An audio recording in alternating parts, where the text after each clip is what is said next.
everybody. Welcome back to the Coffee Klatch. As you can see, we have our guests today who are like frequently guests on live videos. So it's not, I was going to say, it's not really all that different than anything else that we normally have going. And today we are talking about TV shows. And, did anybody want to share to their page while we like kind of give do that? Yeah. All right. So we're all sharing to relevant pages and things like that. Just for a second here, I'm going to share it over to my Copper Ridge group, and there we go. So today we are talking about TV shows, and I have come appropriately outfitted because this is one of my all-time favorite TV shows. So I've got my friend's mug and my friend's sweater, which I know Megan is opposed to. My friend's sweater. What? I think there was some opposition to my friend's sweater. Okay.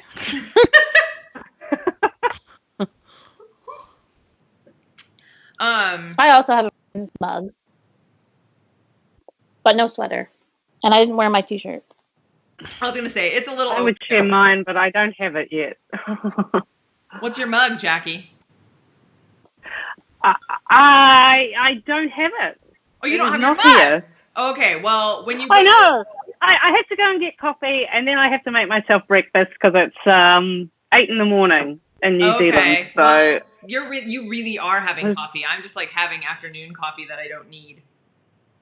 Yeah, no, mine is desperately needed, and I'm just going to have to go away and make my breakfast, so you're just going to have to watch me eat. So lucky you. So, if you haven't watched this before, it's very informal because we're basically just like hanging out and having coffee, and we're choosing a topic just because otherwise it could get weird.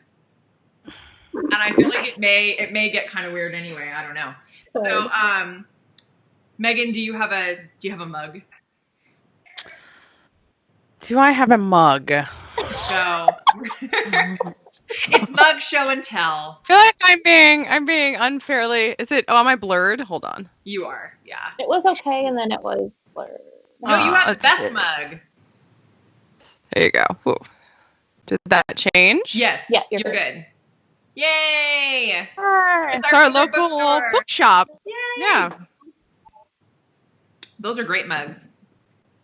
I love that mug. For some reason, when they have these sort of, I don't know, like when they have these lifted parts, I just love to hold them. Is that weird? It feels like it's hugging me back.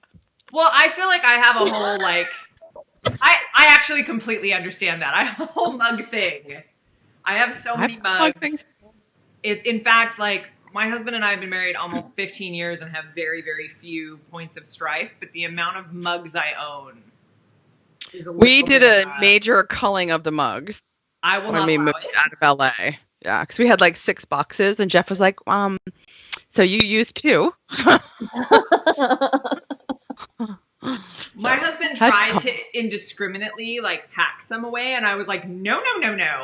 Because there are certain ones that there's filler mugs, right? For when like the real mugs are dirty.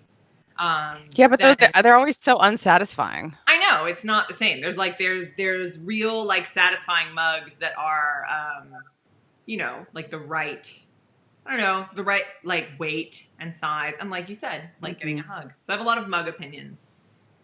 I do too. And I have a lot of TV opinions. And I feel like we'll just let Jackie like jump in when she comes back. Poor Jackie. Mm-hmm. It's always the time lag. It's like she always gets bit by the time lag. Can anybody like say that they have a definitive favorite TV show? Yeah. Okay, go. Buffy the Vampire Slayer. What? So tell us about your Buffy the Vampire Slayer opinions and like how you started watching it. I think we need to warm up to that. Oh, do we need to warm up? Okay. Let's start slow.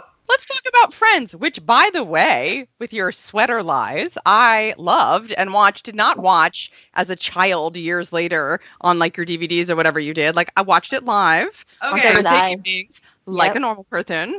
Had to wait every cliffhanger. Every cliffhanger, you had to wait, and there were commercials. Through the summer. Oh Yeah. God, so many commercials. So many commercials. It was must-see TV. Yes. Yeah, so I started watching Friends when, I've been outed now as a latecomer to Friends, but we started watching it when my husband and I first got married, so it's been a good long while now, and we were living in our first apartment, and we did not have TV at all. Like we had a DVD player, so we bought like on a whim a season of Friends, and then like over the course of years, because we were kind of broken. Remember when TV seasons were like $60 for a DVD box set, and now it's now they're so cheap.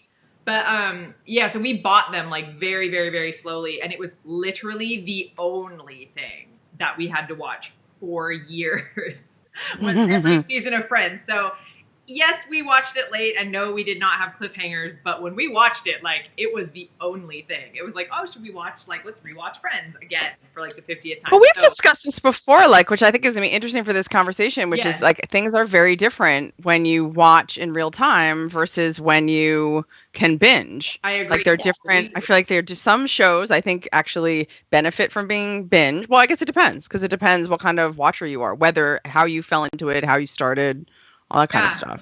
But it definitely feels like it's a divide. Yeah, I think so. And I think it gives you maybe really different opinions. And I had some waiting because I actually think when we started watching it, maybe the 10th season hadn't quite finished. Like it wasn't done yet. It was almost like it was in the 10th season, but we didn't have TV, so we couldn't watch it. So, and because we were on like a budget, like we didn't like binge watch it in the way you binge watch now, but it was definitely closer to that. Whereas like Buffy, which we'll get to, we did binge watch. We watched it so fast. And the same with the initial, like the first, because Supernatural is another show that I love.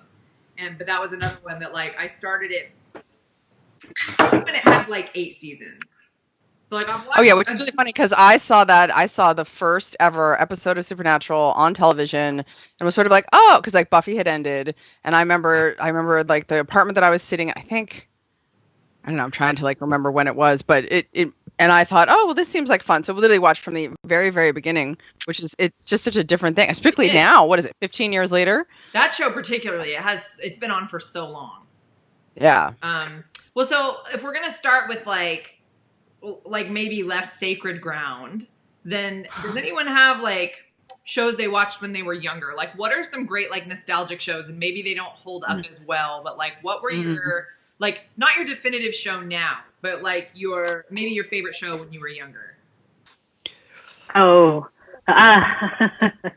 mine is going to be slightly different to your guys because we didn't get US TV when I was a kid. So, I mean, we had some things.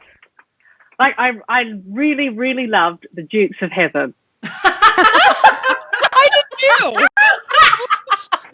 That was unexpected. My brother and I used to watch it religiously. We loved it. I somehow did not expect that, Jackie. No, I didn't see that coming. Did you not? No.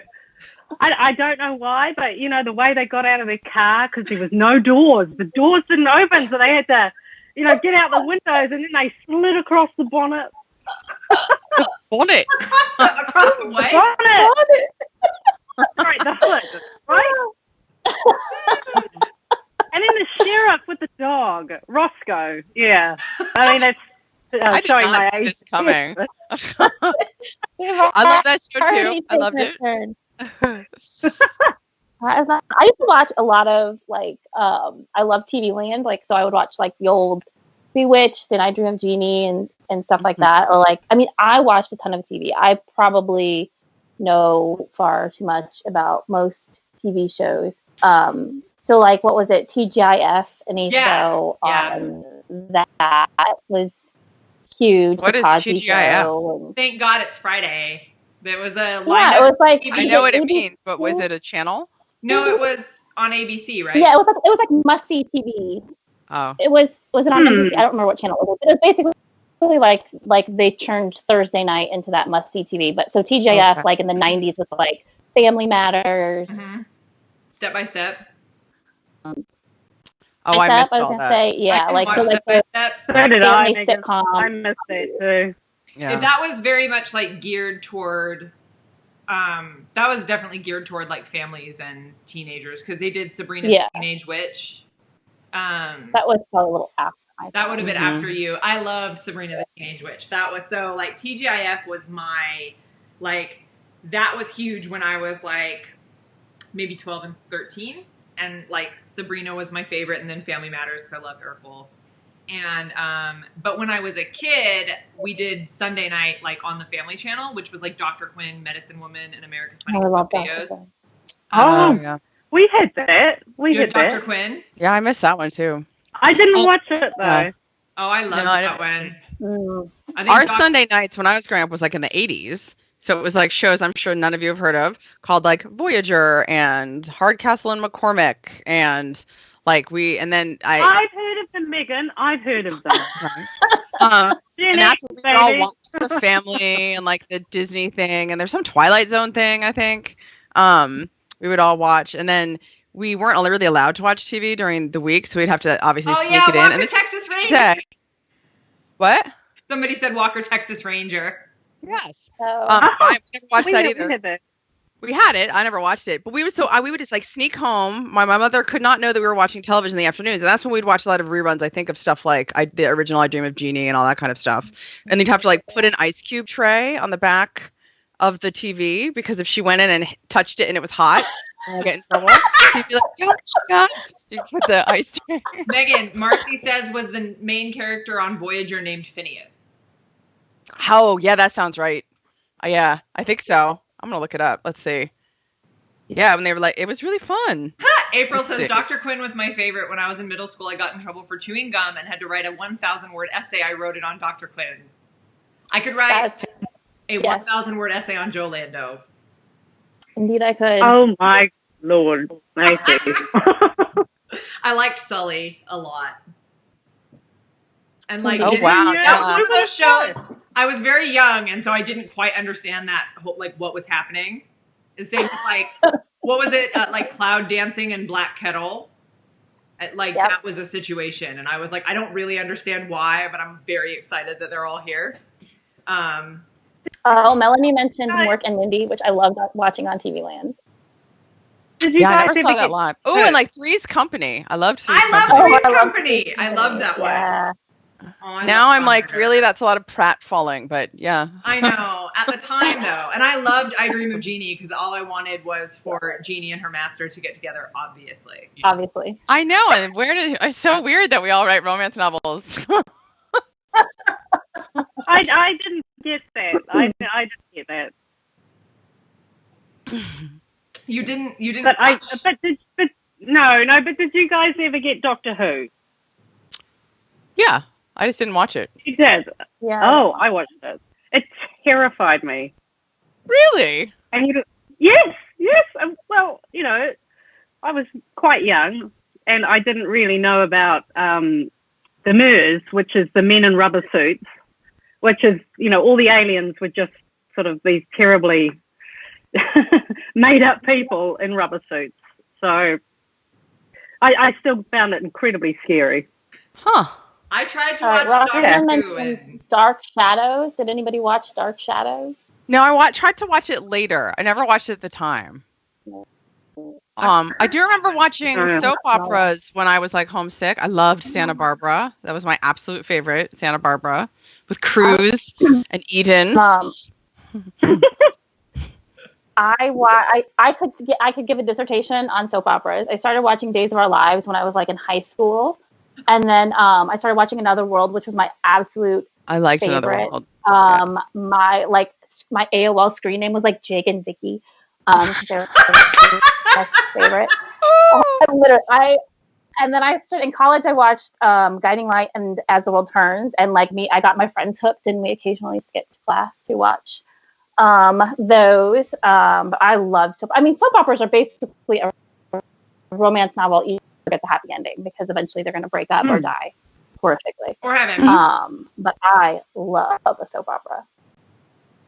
But did you write fan fiction? Not for soap operas.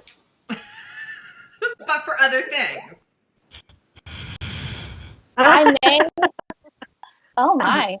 I like it, Megan. I like it. I know. I'm like, wow, no wonder I remember that so vividly when it was on for one season and then canceled. And I think I just read that the dude's name is Jeffrey. Oh, well, so you have a type. Oh, that's Found a picture of Voyagers, and I tried to post it to Maisey's group, and it wouldn't let me. Oh, annoying. Yeah, so Roxanne knitted a Doctor Who scarf for her brother. Very that's cool. awesome. Marcy said she saw some of the guiding light at the mall and loved Roxy Shane. Roxy Shane must have been not when I watched. Was that like Reva's sister? Anyway, I have like gone down the rabbit hole a few times because like when you see someone on a show like now and you're like, oh, where do I know them from? It's always a soap opera, and then I fall down watch a million clips. Oh, Happy Days. Yeah, I watched a little of Happy Days. Oh, I love too. Happy Days. Yeah. Happy Days. Happy Days. Yes, we had Happy Days. The Fonz, man. Yeah, the Fonz, man. I'm making another coffee. So we're having coffee. So who, like, was there ever, like, I felt like for a while I had a run where every TV show I loved only had one season. Yes. And I actually think that's another reason that I write romance novels, because the romantic cliffhanger is like my least favorite thing. And I swear to you, I had a run where like every show that I watched had like 1 or 2 seasons and it did not resolve the romance. And I am still to this day bitter about Caroline in the City because it ended like, I believe she was like getting ready to marry someone else, and like the guy she really should be with stopped the wedding and that canceled it. Outrageous. That's horrifying. Netflix, can you fix that? It was. Like, can somebody fix that?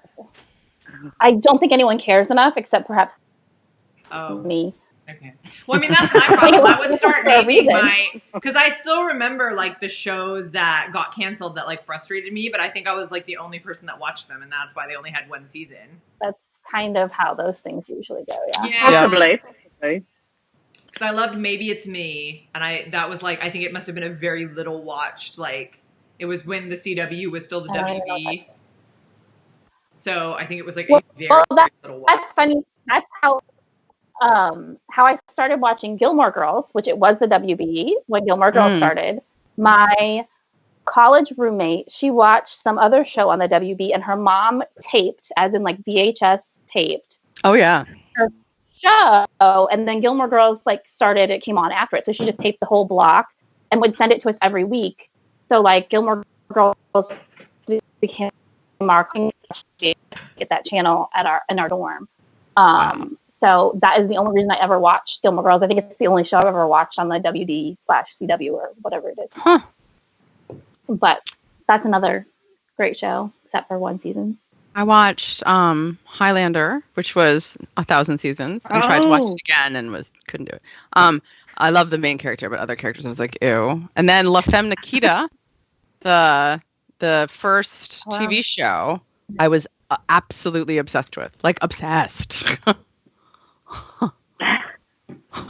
Can we mention Firefly?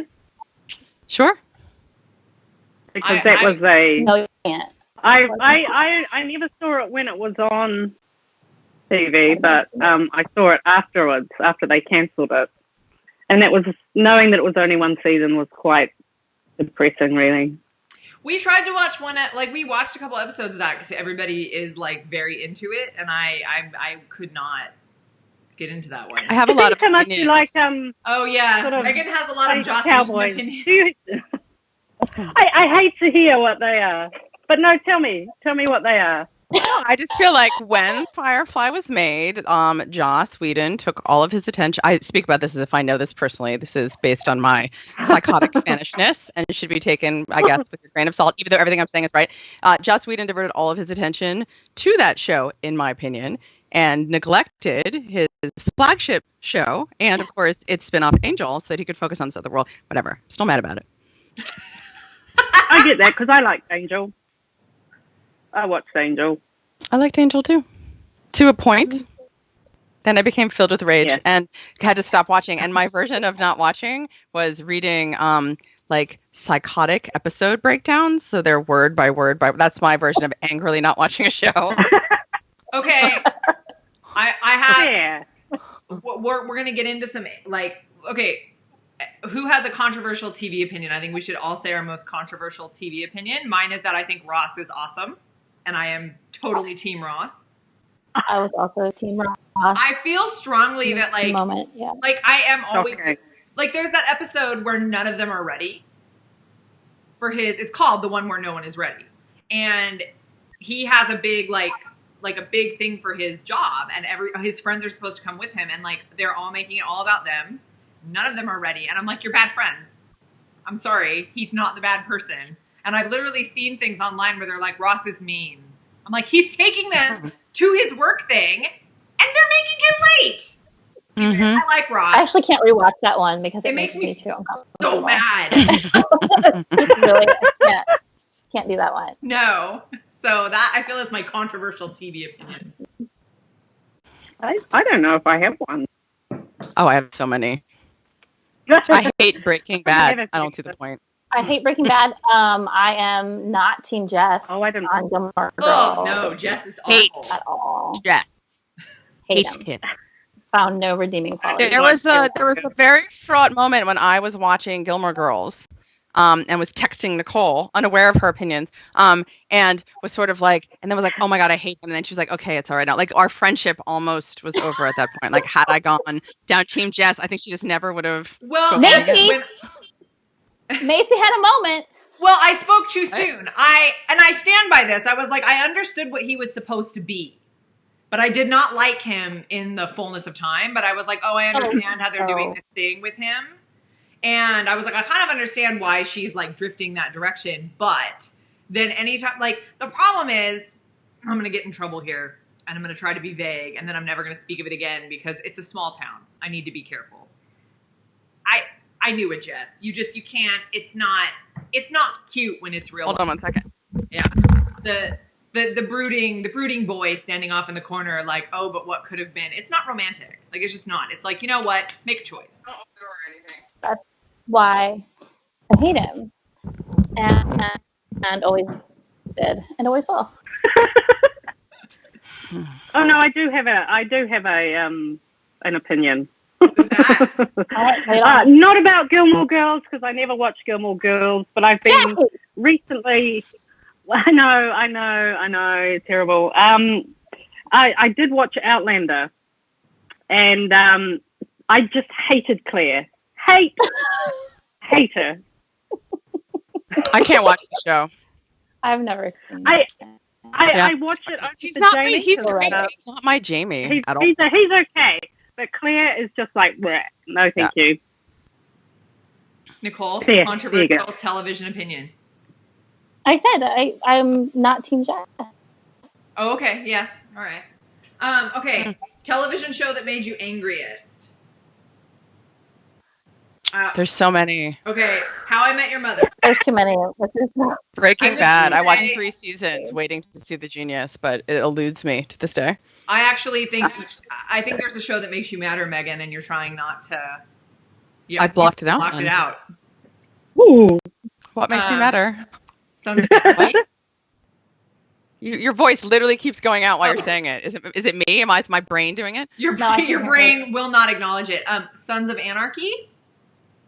I can't talk about that.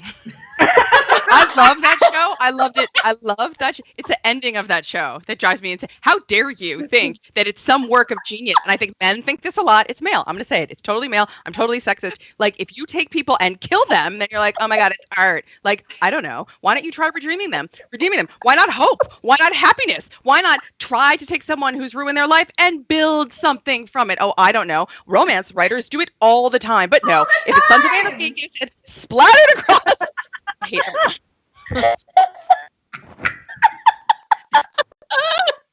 So on a similar like, similar that was reason, I hate the way that How I Met Your Mother ended to the, like, I can't watch the show anymore. And I loved that show. I thought it was so great. I loved Neil Patrick Harris in that show, and I loved what they did with his character. They spent all these seasons kind of redeeming him and making him a human being, like going from him being kind of a disgusting character to like being a real human being. Completely undid it all, and I'm actually madder about that than them killing the mother off. But that was another thing that I was like, literally like halfway through the last season, I was like, I know exactly what they're gonna do, and they're gonna think this is really clever. We've all been waiting 10 seasons to find out who the mother is, and I bet you she's dead. And wait, the mother is dead? Yes! I'm sorry, you don't get spoiler alerts for shows that have been off the air for 5 years. Yeah. No, and I was like, I knew they were going to do it. And I was like, and there's a bunch of like, again, I had the same kind of opinion, Megan. Bunch of men sitting around the writer's room going, but what if? But what if? There's actually no such thing as love and hope. I was so angry, literally so angry at the end of Sons of Anarchy. It was like 2 a.m. and I'd finally finished watching it, and I was like, had a nervous breakdown. And then I was like, okay, am I insane? Like, what show did I think I was watching? And so I watched a few episodes of the first season over again. I was like, no, it's like a different show. It's like he's supposed to be better, but then no, wow. Like, but then again, I mean, isn't this why we write romance novels? Because I just don't accept that people have to be stuck in their worst, deepest, darkest moment. Like for us, that's the beginning of the end, not the end. Yeah, and I think I totally agree with you, Megan. Right. I think that's such a dude thing. Like, you can tell when it's just a bunch of male writers in a room deciding things, especially about female characters. Yeah. Where it's just like, no, that's just not, no. Or some people like who I like. A friend of mine I saw was watching Veronica Mars for the first time. And I loved that show when it was on the air, but I feel like, and I refused to watch the new thing. Because I heard how it ended, and I'm like, give me a break. It's the same thing all over again. And it's like, I think that some people just cannot write relationships. And so they go out of their way to not deal with intimacy, to not deal with people actually dealing with each other, right? They go out of their way over and over. And I think every time you're sort of like, wow, I'm in the hands of someone who knows how to do tension, but has no idea how to do a relationship. I mean, and I feel like a lot of TV is that way. I mean, don't they even call it? They call it the Sam and Diane thing from Cheers, where they're like, they had their tension for 500 years, and they finally got together, and then it was boring. It's like, well, isn't that on you as a writer? I will say that The Office and Parks and Rec, for the most part, did that very, very well. Managed to have things not fall apart when the characters got together. The Office faltered a little at the end, but for a very long time, when Pam and Jim were married, it was still really good. And Parks and Rec did it really well with Ben and Andy and April. Yes. Like 2 shows of a billion I've seen that I thought did I actually think Parks and Rec may be the absolute best of any show I've ever seen. Takes the characters and makes them like better versions of themselves when they're in a relationship rather than turning them into, like, they love the weirdness about each other. I think Andy and April and Leslie and Ben like love each other's weirdness and kind of complement it in a really amazing way, that it's like they didn't become normal people and they didn't become kind of less flawed really, but they're perfect for each other. And it, like, I love that show. That's another, like, it's funny. And if people have I tried to watch that show several times and was like, honestly, I don't get it. And then sort of persevered and then fell so deeply in love that I don't understand how I existed on this planet without it. So I would highly recommend that you keep watching it if you've tried. Or just skip the first 2 seasons. The first 2 seasons of Parks and Rec are literally awful. It's some of the worst TV I've ever seen. And then the remainder of it is some of the best. And watch it. Great. I tried to go back and watch the first season, and we still couldn't get through it. I did it now. It's like, I just love where they need the growth. Oh my God. Bye, little Sebastian.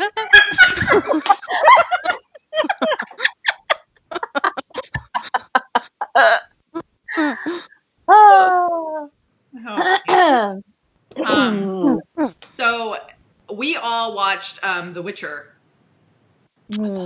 And because you may note, like, I feel like, so Jackie doesn't really watch as much comedy as maybe the rest of us do. But show was fascinating to me because, like, with all our different TV tastes, I think we all loved that show. Yeah. The Witcher, yeah. Yeah, The Witcher was fantastic. Yeah. So if anyone's looking for something to watch, like, because I love fantasy, I love it. So like crossing over into when we do our movie episode, I have a lot to say about Lord of the Rings, because that's formative for me. And if we want to get into fan fiction, that's where I have mine. It's on the internet, but if you don't know my maiden name, you won't find it. So I know the maiden name, so if you guys send me some, Venmo me. Anyway, but Game of Thrones was not something I don't like that to me at all. So if you have Netflix, Stephanie, she said she's never heard of The Witcher. Henry Cavill is in it, and he is amazing. Delicious. Like, very nice. There was a point where I was watching, we were maybe on episode 4, and he was like talking, and I was just like, it's like improbable how beautiful he is. Perfect he is. It's astonishing. Yeah. I was like, honey, like his fit and the way. And Jeff's like, thank you, enough. I know. I never really liked him until this show because he was a little bit. He got a little bit sort of. He wasn't so clean cut. So anyway, but I didn't want to do Game of Thrones because like it's too violent for me and like just a bit too rapey, very rapey, nasty. And like, and too mean. And I felt like The Witcher had heroes. Like, he is so I need good. somebody to root for. Yes, I watched agree. several seasons of Game of Thrones and like put up with one thing that I was like, why on earth would you do this to your character? But it was like, ha ha ha. It felt like a stunt to me. Like, haha, I'm going to do things that you don't expect. And then the second one that everyone was like, just wait, summer child, when you get to the red wedding. And I was like, I don't care about any of these people. And I certainly don't. And why would I? Because I'm being taught by the show not to care about anybody and my husband was very angry because he's read all the books. So he has like really in-depth, like book level opinions about all the characters. But yeah, I had to stop because I felt like if you don't have any respect for your characters, why would I, as an audience member, have any respect for them? I like The Witcher because unlike Game of Thrones, I felt The Witcher had a moral compass, and like Henry Cavill had a moral compass, and it wasn't exactly, you know what I mean, right? It wasn't maybe what everybody else thought, but he had his own sort of it's very romantic. idea about what he wanted to do. It's not so heavy as Game of Thrones. And I watched all of Game of Thrones and I actually enjoyed most of it. But it's not, that's heavy stuff. This is like, it has that same like atmosphere, but it's the content or the characters don't have that same. I felt they were nice to their female characters too. The female characters actually in The Witcher got a much better deal. Agreed. And they were powerful. They actually felt like they had power. I thought it was really interesting because they have a character, Cersei. What was her name? Was it Cersei? That's Game of Thrones. That's Game of Thrones. No, who is the Yennefer? Yennefer. I love Yennefer, but the queen who had a smaller role in The Witcher. Yes. I can't remember her name. She was so interesting because she was literally like she was this really powerful woman and she was a warrior, but it wasn't. I felt like. In other settings, you've seen that character, but she's very like hypersexualized. Like she's very like she uses it. Like the women in that show don't do that, and I like they're allowed to be powerful, and it's not just like you can tell that she's kind of dangerous because she has her boobs out. Like you know what I mean? Like well, no, because I thought one of the great things was Yennefer was like, I've slept with everybody, whatever. I'm bored with it now. Like we didn't have to see it.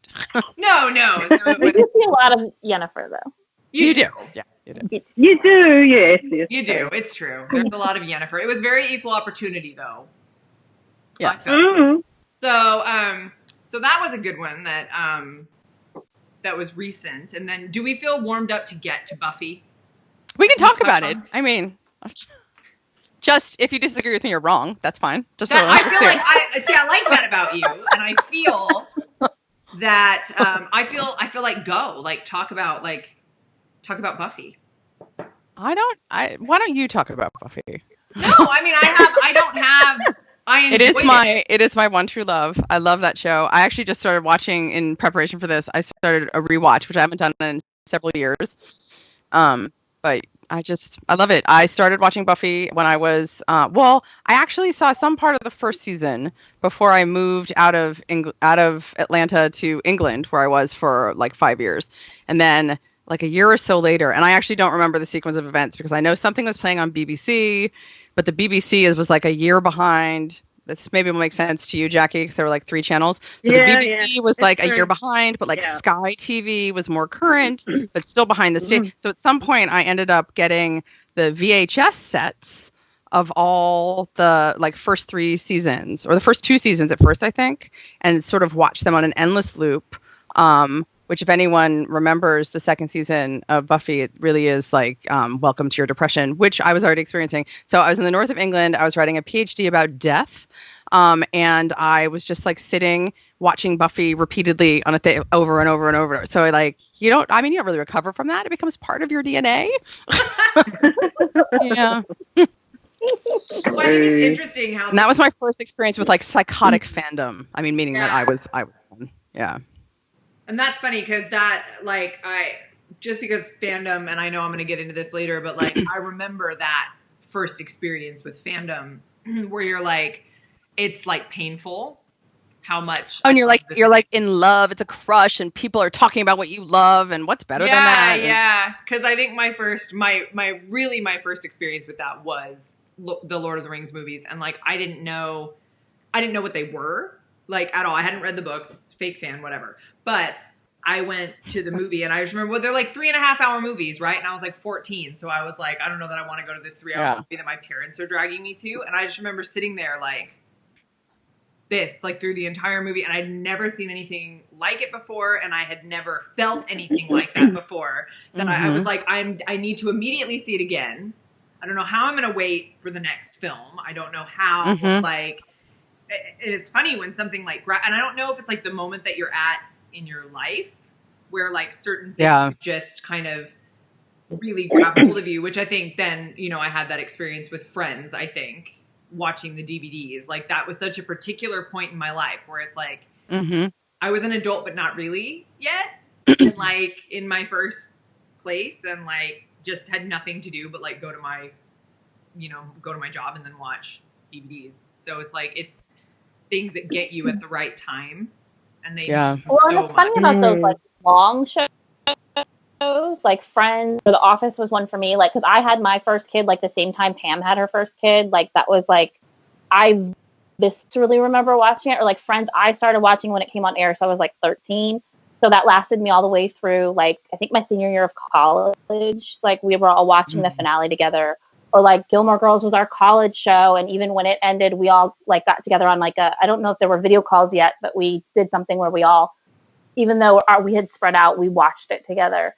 Because when it's like like that, it becomes more than just like, oh, we're gonna sit down and watch a show. It's like part of, especially I think before Netflix and before all this stuff, like when you had to sit down on Thursday night or you had to sit down on Sunday night at a certain time, it became much more like a part of your life rather than just like something you did. Yeah. Yeah, and you're in it for years. I was like that with the X-Files too. I love the X-Files. And actually Law and Order. I've like seen every Law and Order that ever existed. I love it so much. No, it's true. We had Twin Peaks. Twin Peaks was a bit like that. I remember my parents watching Twin Peaks. Yes, I remember Twin Peaks, and then I had to go off to college, and I didn't have a TV in college or anything, so it was like, the dark ages. But yeah, no, so I remember like never knowing what was going to happen with Twin Peaks, and my parents were really not interested in watching to tell me, so I sort of saw I had the beginning Twin Peaks, and then I remember like there was nothing quite so high stakes as like, so we had a VCR that you could program, but it was super iffy, because like, and so it may not work. Show. Only one. And they all they were all super iffy. But I was trying to explain that to my kids, like how, first of all, we had less options. So we were, much more of us were watching any one given thing. And so it would even be like a topic of discussion, like on the playground. Like if your parents were watching it, then you were watching it. So like, Like, I was trying to explain to my kids, like, I think it was during the last Olympics, I was like, but like, you don't understand, like, so the summer games, like in 96, and like Carrie Strug broke her ankle and she did the thing anyway. And like all the kids were talking about it because that's what our parents had on. And I was like, you don't even know, like the mass kind of. There were no personal options. Like that was the type of TV. So. No, it was that one TV and it was on. I was like, nobody was off in a corner with their own like personal device. Like this was like a. And yeah, so it was like these things that you kind of all experienced together. But did anyone watch the Waltons? Yeah, of course. Yeah. On reruns, though. We like, had it, but on. I never watched it. Yeah. Sorry, it looked lame. Yeah, so I watched it. Yeah, my dad and I would watch like LA Law during the week when I was in high school. Oh my God, I remember my parents watching that too. I used to watch reruns with my dad because my dad worked from home, so he'd come up and eat his lunch. we would watch Starsky and Hutch together, or because I was a super cool high schooler. Yes. On Saturday nights when I was in high school, there was this show called The Pretender, and I think it only lasted like 2 or 3 seasons. But that's what I would do on Saturday nights is watch The Pretender with my dad. Which one was that? Cool. Nothing. It was actually amazing. And it's a great show, and I have it on DVD. I feel like I know it. Hold on, The Pretender. I know it too. How come I know that? The Pretender. He was like a child who was like kidnapped, and then he escaped this crazy that. Yeah, and like he would pretend to be people. It's kind of like Elite, which I also loved, possibly an insane amount. Basically, like any show where like a dude was trying to do right while everyone around him was trying to do wrong. It's pretty much up my alley. Early edition. That feels like your brand. Just a little. Oh, that is my lane. My brand is. I liked Early Edition. Is it weird? I loved Early Edition. Yes. I love Paul Chandler so much. But I loved that show. And he was actually in a show before that, which was on TV. Like, I mean, reruns were on TV Land. And he was like a minor league baseball player. It was like, I don't know. It was really, it's a really important part of my high school life to watch that show. I can't remember what it's called. It was like set like right post World War II. He was like a minor league baseball player, and it was all about like these guys coming back from World War II. Homefront is what it was called, which I also don't think lasted very long. But if it had Kyle Chandler in it, I would watch it, except for his most popular role, which was Friday Night Lights, which I've never watched. I've tried to watch that. I can't do it. Although he's awesome in it. Like if it was only him and his wife, I would watch that show, but everything else I just don't care about.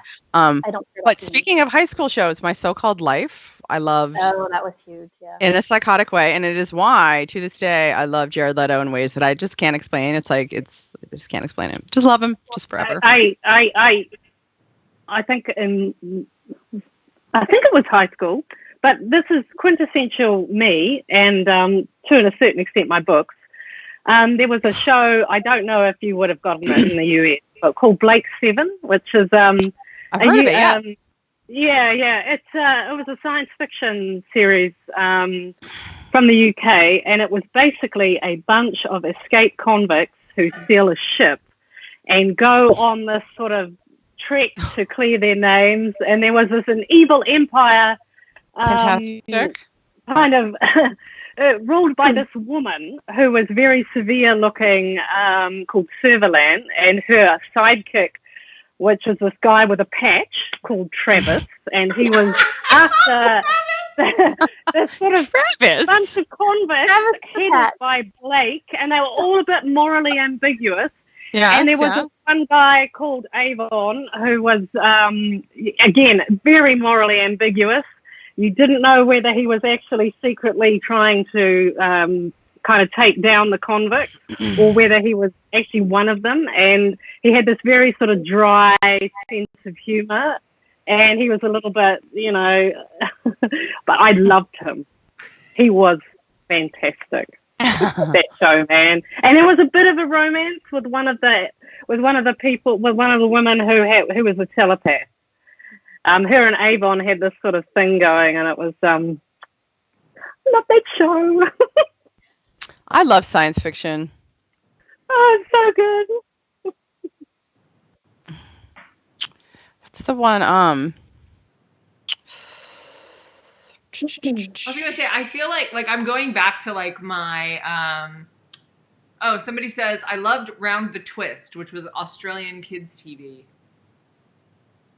Oh, There was some Australian TV show that was on. It was called Ocean Girl. And it was on the Disney Channel here in the States, and I watched that, and now I'm having flashbacks. That's the problem with talking about TV. Then it opens up this whole. There was one called, was it 10 Mile Creek? That was Australian. Never. I think I watched something like Never that. watched that. Listening Matilda. Never watched that. I watched McLeod's Daughters, which I believe is Australian, and that was on Lifetime here. And oh my gosh, I was obsessed with that. I rented the DVDs from the library when Lifetime wouldn't show me the shows fast enough. But then the one main character died, and I was mad, so I stopped watching. Yeah, there was Fine. then there was Avonlea was the TV series that went with Anne of Green Gables, which is my favorite. So Disney had Avonlea, and I was obsessed with Felicity King and Gus Pike, the Irish kid from the wrong side of the tracks, and he of course went blind for a while. I love a good blind. Of course. Why, of course. What do you mean, why of course? It was a convention of the slightly soapy 90s television show. Okay. Stephanie says The Wiggles. Was that an Australian TV show? Was that Australian or English? Yeah. The Wiggles is a Australian kids show. Oh, okay. Do you not see The Wiggles at all? No, we have It's The Wiggles. heard of But them. that was, my kids, I think, are too young for that. Or I am mean and My kids love The Wiggles. Yeah. I just watched Jack Irish, the entirety of Jack Irish, which is Australian, with Guy Pearce, who I don't think I've ever really liked anything else, but I loved him in that. It's really good. Highly recommend. Oh, and I loved, just on the subject of Australian TV, Phryne Fisher. Miss Oh, Fisher's. the new Miss Fisher movie is now available to stream because they... Yeah, you can stream it. Yeah, as of today. Well, I know what I'm doing. That's I know, right? my life is I sorted loved out. that show. I loved that show. That was love that a show. really good show. And then I was saying to Nicole this morning, I feel like British TV is like my Valium. And I mean that in the best way. I feel Shetland, so soothed. Vera. Shetland and Vera are so good. And you do have to have, is it BritBox that they're both on Prime? BritBox or Acorn, I think. Yeah. One or the other. It's, they're so Both. good. And then Midsummer Murders, which I'm still watching, and I'm not sure that I don't love it in the same way that I love the other two, but I could literally put it on and knit to it. Well, it's just very comforting, yes. It's very, you don't have to pay too close attention, but if you do, the mysteries are always interestingly constructed, I think. Yeah, it's a nice. I watched all the what's its name, Inspector Morse, Inspector Lewis. I watched that entire run. Yeah. And then Endeavor, which is it's filmed in they're doing it now, but it's like a prequel. I just love really, really long running British. Basically any detective show I'll watch. Yeah, that's kind of where I'm at. And it's funny because I wouldn't watch, I used to watch CSI and all that kind of stuff and went off of it really hard because it was just too, I was not in a space where I could handle that level of grim. But for some reason, if you put a British accent on it, I'm completely fine. Totally. But there's just something. Has anyone watched Murdoch Mysteries? No. It's No. it's Canadian, and it's set in Canada. It's sort of in Victorian times, and the main dude who wears a shocking amount of mascara for some reason, but also that's a lot of mascara, and I don't think they have. What is happening? Maybe that's his face. I don't know. But so there's him, and his love interest is this amazing. She's one of the first doctors, and she's a woman, and she works she's the pathologist in the morgue, and that's their relationship, and he's very prissy and prim, and she's sort of whatevs, and their whole thing is kind of fun, and it's at first, I've tried to watch it a couple times and was I don't understand this. It's also sort of twee, but then again, it's a good knitting show. And the more you let it sort of roll on, you're I'm now deeply invested in their happiness. Stephanie has just mentioned the Great British Bake Off. Yes. Which, if anyone is looking for something that is purely Nicole, I think you were the first person that I knew who watched it. And she was I'm captivated by this show, and I don't know how to explain why. But it's just delightful. I love deeply invested in everybody. Yeah, it's very nice. And I love a competition skills show. Like, I watch The Voice, I watch Top Chef, I watch Project Runway. If they're competing in some way by making something, I will watch it. But the British Bake Off is the best because it's just like, you just get to know them and they bake. And I think for Americans especially, it's a lot of stuff I haven't heard of necessarily. So it's like interesting. They have lovely accents. Paul Hollywood is on it. I love Paul Hollywood. Another They're very controversial. natural, I think. They're very real. They feel like, I mean, they are real people. Yeah. Obviously. And basically, there was a montage going around Facebook of Paul Hollywood being like, and I watched that and like my face got really hot. And I don't care. There's going to be British people jumping or you're sitting in. there, you're like, Paul just questioned you about your ingredients, Brad. Like, don't go ahead with them. They're clearly not good. Yeah. And it's like, so you plan to use the currants and the pavlov. It's like, if he questions you, stop. Abort. Don't do it. Like, I've never seen it done that way. It's like, Paul Hollywood's never seen it done that way. Don't do it. That means it's wrong. Yeah. I'm like I'm not going to like it. You present it to him. Let's just put it that way. Yeah, exactly. And I'm like, you know what? I don't care anything. I don't want to know like facts about Paul Hollywood. I just know that like I would like bake him some bread. That's all. That's all I know. Yeah. So. This is fan fiction, Maxie. I think I'll skip that. I think I'll skip Paul Hollywood fan fiction. Oh. Sure it exists. I don't even want to look.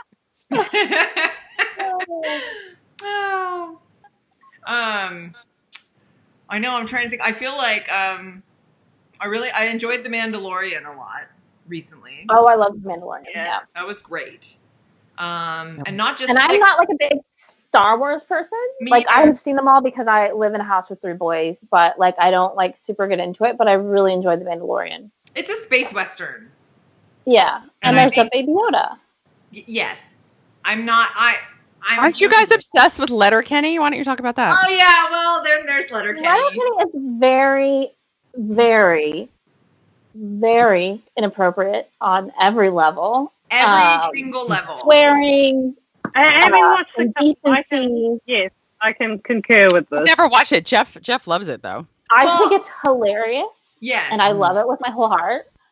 But it is not for the faint of heart. So here's what's funny about Letterkenny. Like, I really actually don't love like a ton of language, and I don't love like really crude humor, but it's a weird, like, so my brother loves South Park because my brother loves like satire and things like that. I think South Park is so mean. And it doesn't love its characters. It's not about its characters. Whereas you go to a show like The Simpsons, which is so tame when you compare it to South Park. The Simpsons is about the family. So like ultimately there is one sacred like space that like there will be unity in the family. And so I think Letterkenny is a great example of something that it's not mean spirited. It's very Canadian. It's about like small town, rural Canada, and it's incredibly and that's so relatable. I think to anyone, there's just like factions of people that we can all recognize. It doesn't matter that it's Canada. And I think ultimately it's kind to its characters and it has a measure of heart. I think also you can tell a man writes it though. Just going to say, definitely things with relationships that I'm like, for sure there is someone who has not thought this through from like the female point of view. But but I think it has a warmth to it and it loves its subjects. Like it really does. It's not making fun of people. Like it loves it shows a lot of different like parts of a small town. Like, you know, you have your Hicks and your Skids, which are like the drug addicts, and the hockey players, which like I sit there and laugh a lot, but my husband like giggles like a little girl because he used to play hockey. So like he like can't contain himself when they start going off on the hockey jokes.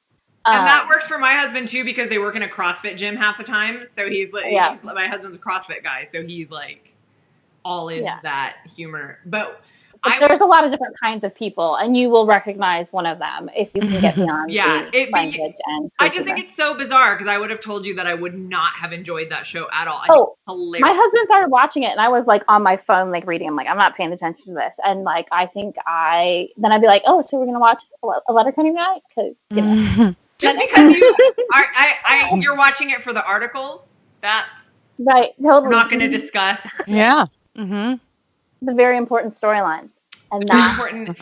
I mean, you look at what Nicole and I write. We like a country boy. That's all I'm going to say. There's a hick situation that I'm like, I am a hick myself. I am a small town girl. There's only so much I can do in the face of all that flannel.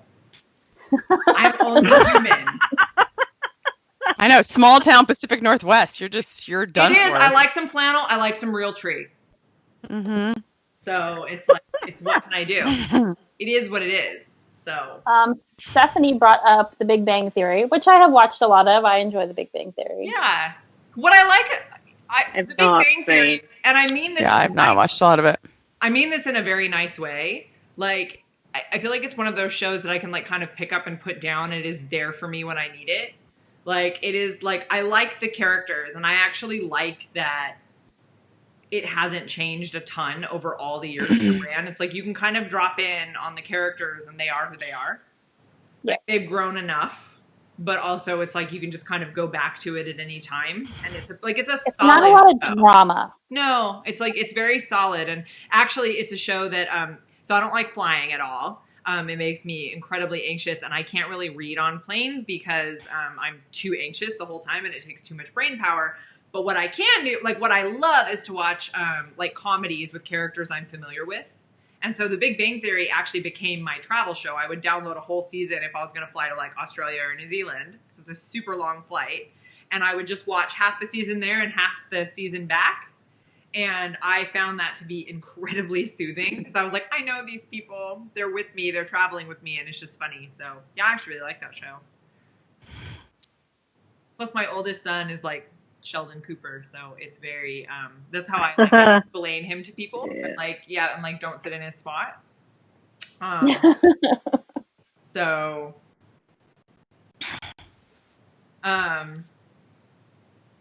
yeah. What other shows are you guys watching, like, currently? I watch The Voice. I love The Voice. And Top Chef just started again. So I'm in my competitive practical arts, whatever. I really actually love Top Chef. I don't love reality TV, but I love Project Runway and Top Chef. I don't really watch any. I don't like I can't watch the I don't like reality TV. Like that. Yeah, I find that far too uncomfortable. But like when they're like making something for some reason, like then I like it. I love the new guy on Netflix. Like, speaking of people who soothe me, they were my travel show when I flew across the country in January because like I just like want to hang out with them. So I'm like, it's just like, you don't have to pay very close attention to that show. You can just kind of like sit there with the personalities, which is like good for specific things. I have to have real escapism, and I'm incredibly fussy. I mean, when it comes to TV shows. I mean, I'm shocked to hear this. And my husband can watch anything, and he's going, "What about this?" And I'm going, "No." And he says, "What about this?" "No." "What about this?" "No." And it's just scenes from my marriage. Yeah. Well, so one of the he wants to watch everything, so it's like, and he's often away at night, but you know, obviously not at the moment. And there are some things that he won't let me watch by myself because he wants to watch them too, and it's really, really irritating actually. But at the moment we're watching Altered Carbon, which is a science fiction thing on Netflix.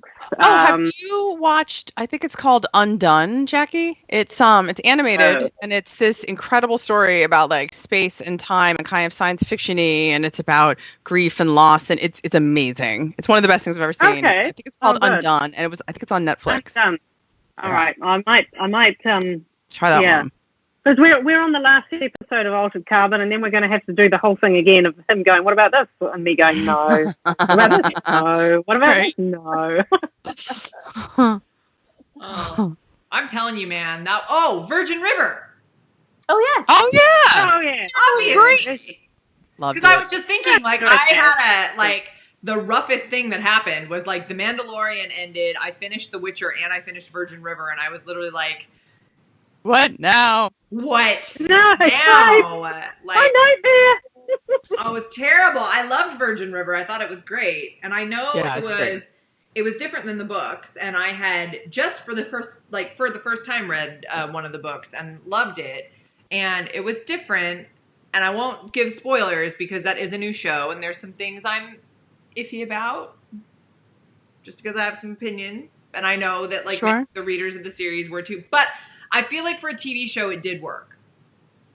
Yeah, I think, well, I haven't read the books, so I felt like it was a really good TV show, but it reminded me of a soap opera, but without like some of the melodrama, but like you have a lot of characters, you have a lot of moving parts, and I think that's what, like, I just think that had to have been so brilliant of them to adapt that from a small town romance, because you really have to weave stuff together, and I think they did a really fantastic job. Yeah, and it's compulsive viewing. I couldn't stop watching. I watched it. Can I ask you all, how was Martin Henderson's accent? Good. It was much better. Right. It was much better. I like him so much. He was in another show where he was like some doctor camping in the jungle. Yeah, he's great. I love him. You Martin Henderson, right? Is he like your neighbor? Yeah, like he just lives next door. Does he? I know every single person in New Zealand by their first name. Don't you? Wait, she makes Carl that joke. Urban lives just down the road. You know Carl Urban, right? Well, but that's actually true. That's actually true, though. Come on. Yeah, I know Carl Urban because he was in Lord of the Rings. Oh, right. So obviously he was in some cop show over here. Yes, he was like a buddy thing, and it was futuristic, I think. And he was also in the new one on Amazon that is for sure too violent. The Boys. Oh yeah.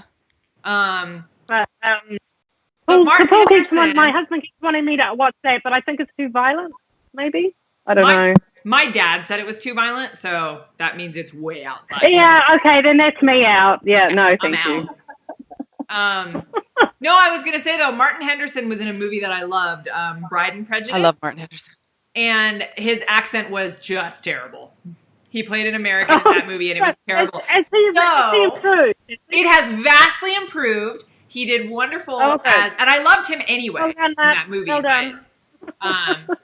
I thought he was perfect, and it's one of those things where like the longer you watch the show, the more you get kind of obsessed with him, and by the end of it, you're like, he's just the way that his like 1,000-yard stare when he looks at her. Just love him. Well, he has a very hard job, which is and it's the same in the book, so I don't think I'm giving any spoilers here, but like he literally looks at her and he's in love, boom. Yeah. What do you do with that? And I feel like what he did with that as an actor like was so impressive, because he's like, it like embodies him, and he's like, and he doesn't know, you can like see he doesn't know what to do, and I'm obsessed. He's so good. Good show, and the music is fantastic. Like that's just from start to finish, that show is fantastic. I loved it. I felt so impressed. Yeah. I just felt empty when that one was done. That was tough. Because there's not a lot of TV like that. Like you can't find like something to fill that hole, because there's just not a lot of like heartfelt, like this is just going to be a story about people and like their relationships. Like everything's either a comedy or it's super dark. So angsty. Like, what is that show? This Is Us? Which everyone's like, it's wonderful. I cry my eyes out and want to die every time. I'm like, yeah, no. I'm like, I can't. No, thank you. That's like Grey's Anatomy, which just like, I'm sorry if people love it or are watching that show. I quit that when they blew up Kyle Chandler. Yeah. I like my sister. This is like, it's so funny. My parents love that show. Yeah, like my sister loves Grey's Anatomy. She loves This Is Us. Like she loves all of those like angsty drama. People love that. Yeah. And like I could never get into it, but I think it fills a need for something that I maybe get out of writing books. Maybe that I don't need to get it in entertainment. I don't know, but Well, it's funny Yeah. because I know that I've been reading a lot of people asking for low angst romance right now, which I get because people like it's angsty enough right now. But for me, I love angsty romance. Like the more I love a book to make me cry, but I don't. Yeah. I think because with a book, I'm alone. And granted, I watch a lot of TV alone, but it doesn't feel as like intimate. So I would rather like cry over my book than sit there and watch something and cry. Right, when you're sobbing into your pillow at 2 a.m, so you couldn't put the big book down, and you're like, face is too hot, and you're like, I'm crying about fictional characters. That's the best. That is the best. So I'm going to go ahead and like, if you guys have any questions for us, feel free to like throw them in there and then we'll kind of we could talk about TV for forever. And this is what I said in our last video. I was like, I'm just not that, I love books. I genuinely do, but I'm just not that person that's like, I don't own a TV because I'm like, it's all stories. I love stories. Like, yeah, I love TV and like get so invested in it and just like, yeah. I love stories any way I can get them. One show that me and Maisey and maybe Jackie all really liked was The Bodyguard on Netflix. Oh yeah, I love The Bodyguard. That was really, really good. That was very good. I very much enjoyed that. Oh, I loved that one. Yeah. I had to. That was one that I had to watch I had to watch the last episode when my husband was gone and just apologize later. I was like, I can't wait for you to. I had to wait for mine. I didn't. I was like, I'm asking for He really liked it too.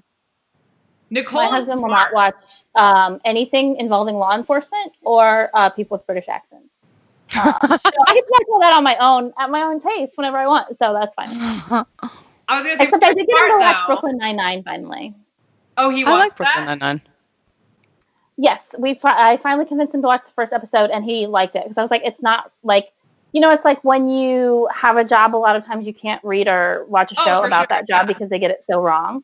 So I convinced him that it wasn't really actually about being a police officer at all. It's just a comedy. So, yeah. So we started watching. Well, what I think is funny about that show is I feel like because it's absurd, it's almost more realistic than shows that are following procedure. I don't know that I go that far. Well, I mean, not about, I feel like about the way that you interact, because it's more about the way they interact. Right. It's about the people. It's not about the It's about the people that you work with. And I feel like that's another show that does the relationship that like comes together and stays together quite well.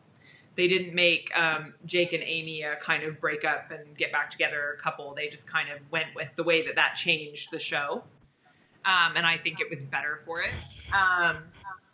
So you guys can ask questions about anything. It doesn't have to be about TV. So if you have any questions for us about any darn thing, feel free to drop that in the comment box while we spend a couple more minutes wittering on. I was going to say Alone is a reality show I actually really like. Oh, yeah. Yeah, we all watched that. Yeah, we have all watched that one. So Alone is about people. It's on the History Channel, I think. And it is about a group of people that are taken. The first season is the best one. And I don't know if that was just because I didn't know what to expect or what. But, you know, sometimes there's just like... I think it's because the contestants didn't know what to expect. Yes. I think that's why it was the best. Yeah. Because now, of course, if you're going to try out for a reality show, you're going to watch the reality show. So then you kind of like game it. It's a little tainted. Yeah. So I did enjoy the Patagonia season, though, actually. I didn't. Yeah, I enjoyed that one too. I liked that. The other one I didn't like is when they're not actually alone. Yeah, I didn't like the teams at all. The teams didn't work because then it's not alone. Because really what they do is they take people and they take them out to the middle of the first season. They're on Vancouver Island in Canada. They take them out miles apart from each other. They're their own film crew. And they basically film themselves. And the last person to tap out wins, like $500,000. Something like that. Something like that. Might be $100,000. But you don't know. Like, you could literally just be sitting out there 30 days. You don't know how many people have tapped out. You don't know. And it's so a mental game. It's such a a mental. It's so interesting to watch, and and I remember theorizing that it isn't actually real because they have to have medical teams come check them. So it's like they do have scheduled medical tests, so they're not totally alone. And even because they will see people at a certain intervals. But what's fascinating about that is even once you know that is how people do not like to be alone and the ways that like their fears in the middle of the night and the things they start thinking about. And the minute they start breaking emotionally, you're like, oh, dude, your days are numbered. Because the minute they're like, I just miss my and watching so it's interesting to watch because again, this is like men and women, right? It's interesting to watch the way that the women start to break when they have women. Which I feel like they're actually a little more aware that that's what's happening. Yeah. Whereas men are like, whoa, it's my safety. I'm unsafe, so I have to. I'm unsafe. We were over there. It's not worth my life. So like, it's just because I'm not safe. And you're like, I think you're safe. I think you're fine. It's really interesting to watch the way people break.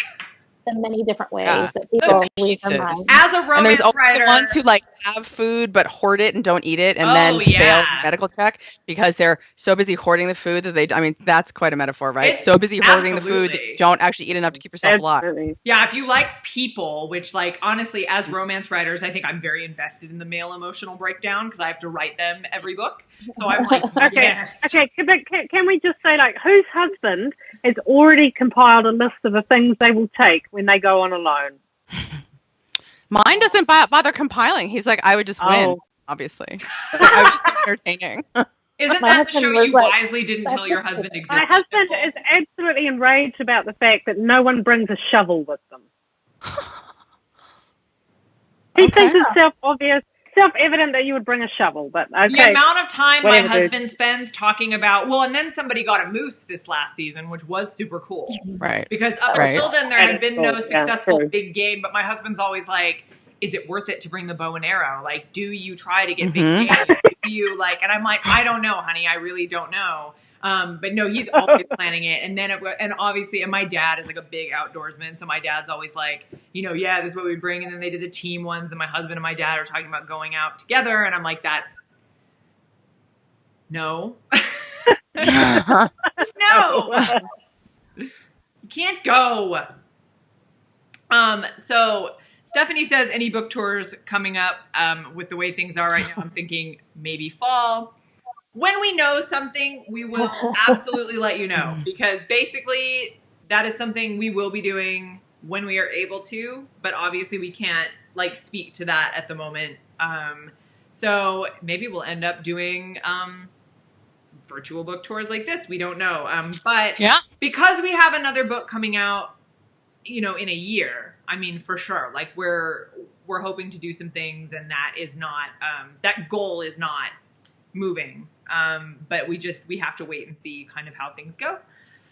Marcy says, question for Nicole, though she does revise it to say all of us, so we all get to think, but I'm going to make Nicole answer first. Do you decide how many books you'll have in a series with intrigue, or do you come up with characters and storylines first? I don't have a great answer for that. I don't know. It just kind of depends. Like, I remember the first one, I didn't know how many I'd write. I just wrote Stone Cold Texas Ranger, and some characters kind of stuck out. I knew I had another book on contract, but then the third book in that series ended up being on a different contract, and so it just kind of depends, and a lot of that is ironed out in the contract aspect of things rather than in my like planning of things. Because like this last one, my Badlands Cops that's coming out right now, like I pitched Five Brothers to my editor and she was like, that's great, but what if you added another one and it was Christmas book? And I was like, even better. So it's just kind of whatever, because especially with intrigue, like you have to come up with a new mystery for each book. So you can always like add people to whatever you're doing, the world that you're writing. So it really just depends on the situation. And I'm at the point now where if I'm selling something, it's just an idea. Like I'll say like, this is what I want to do to my editor, and she'll be like, okay. And then we hammer out how many books I'm going to write in that series. So I don't have a great answer for that. Like most things. I feel like the answer is always like actually less creative and more boring. And the reason for that is it goes back to canceled TV shows. Yeah. So it's like, actually, I think I know I work very, very, very hard not to have loose ends. So it's like, well, you want to like have the possibility that you Yeah. can expand, but also satisfying Yeah, ending in case they're like, yeah, we don't want anymore. Yeah, like I mean, and again, it's like it's a super like it's a terrible answer because it's not purely creative, but at the same time, it's like the last book in my Silver Creek series, which maybe like 3 of you have read. I deliberately put like a secondary romance into the last book that could have totally been its own book if I had done it differently, because I knew I didn't want to leave that character out there, and I knew that there was a very good possibility that I was not going to be doing more in that series. And I always hate the unanswered question. Like as a viewer, I've always hated it. Yeah. TV, and So I have a whole series that just ended, and it's a cliffhanger, and I get mail about it all the time. Yeah, and like, so what's gonna happen with the biker gang? Yeah, it's that fine line, right? Because you have to be able to make more, but you don't want to leave anyone hanging in case something happens. And like I mean, I feel like it's nice in a small town series because it's like people can kind of be out there, and then you can kind of start bringing them in when you know you got another contract. You're like, yay! We can start like, pretending they were there the whole time. Yeah, exactly. Yeah. So yeah, thank you guys so much for tuning in to watch us talk about TV. That was really fun. I actually I don't even think I got to like the bottom of my I think I could come up with like 50 more shows to go on and on about